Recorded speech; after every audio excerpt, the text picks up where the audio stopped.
find that when someone is obsessed with being one particular goal weight, they find themselves falling into disordered patterns in order to get to that weight. Today, I'm going to show you the body composition results of an individual who this happened to.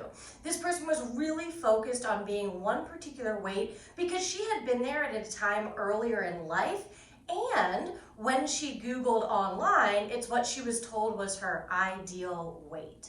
This is that individual's body composition analysis. And you can of course see that this person is 118.9 pounds. She's 5'2", but was obsessed with getting down to 110 pounds.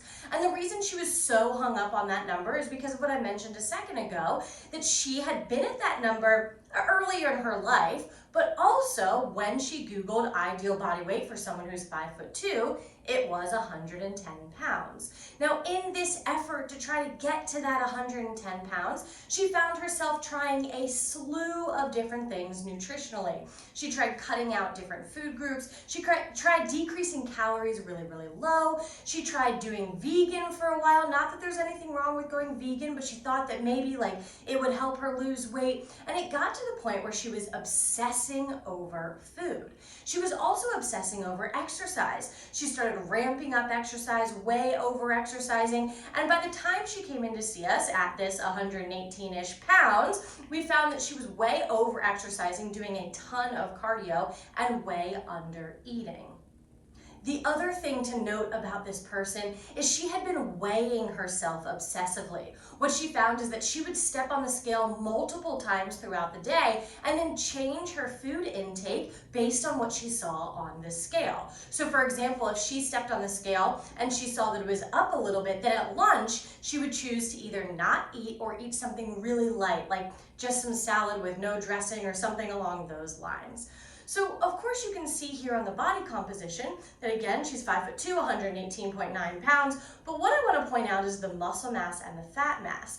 Now what I put above her results from May of 2021 are the average ranges. Now what these ranges are the average ranges of muscle mass for someone her same age and height, and fat mass for someone her same age and height. Now remember, the muscle mass and the fat mass are not going to add up to be the weight because of course there's other things in the body than just muscle mass and just fat mass. Now what do we see with these results? We see that actually that muscle mass is below the minimum for, again, the average ranges for someone her same age and height, and her fat mass is actually a little bit low as well. So if this person were almost 9 pounds lighter, rest assured that would be quite a bit of muscle mass and fat mass, making that even lower. The reason why that's a problem is because when muscle mass remains too low, it starts to impact your bone density. Oftentimes when someone has a low lean mass and muscle mass, they find themselves getting osteopenia and osteoporosis later in life. So I know that this is a common thing that people cling to. They find this goal weight, or they say, hey, when I was X age, I was this weight and I just want to get back to that. But we have to remember that our bodies are always changing. Sorry to be the bearer of bad news, but all we're doing is aging. And that means that that's going to come with different changes. And that doesn't necessarily always mean a change in weight, but it can. And that's okay. So instead of trying to focus on this one goal weight or being at this one size, I really want you to focus on nourishing your body well, doing movement that you like, and focusing on those healthy behaviors instead of a specific weight. Guys, thanks so much for being here. Don't forget to like and subscribe or ask any questions that you have in the comment section.